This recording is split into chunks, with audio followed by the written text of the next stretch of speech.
I want to thank the Ways and Means Committee for taking up my H.R. 187, the Default Prevention Act, today. Similar bills I introduced passed this House in 2013 and 2015, and I'm gratified the committee would take it up in this session.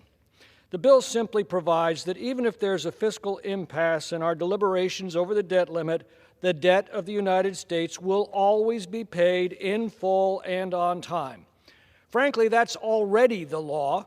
Our revenues vastly exceed our debt service costs, and as every family knows, if you're living off your credit cards, you'd better make the minimum payment first. The law and the Constitution require it.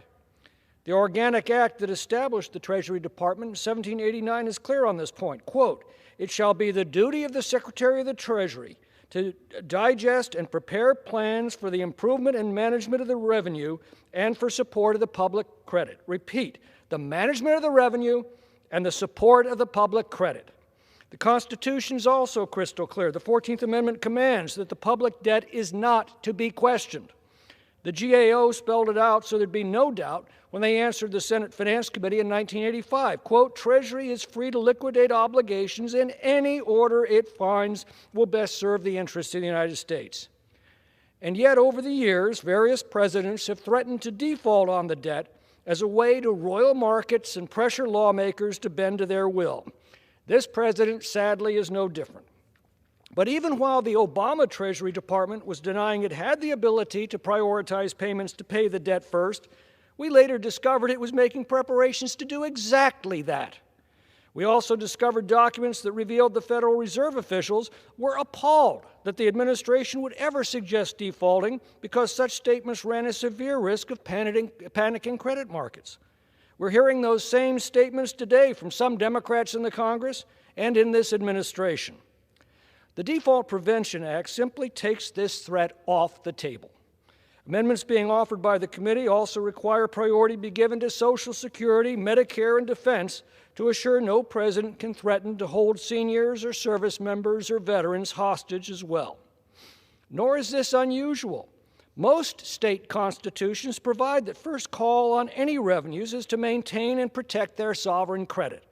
Indeed, several years ago, in testimony to the Senate, Federal Reserve Chairman Ben Bernanke praised these state provisions for maintaining confidence in state-issued bonds. Now, this is not to endorse a prolonged impasse over the debt limit. Postponing prompt payment of other bills is not a good thing. But the full faith and credit of our country is fundamental to paying all of those other bills, and that's why we should prevent any president from threatening to default on that credit. The most preposterous claim we hear is that this prioritizes paying China before other obligations. Well, the fact is, most debt is held by Americans, including, most likely, your pension fund. China holds about 3.2% of our bonds. The debt limit is there for a reason.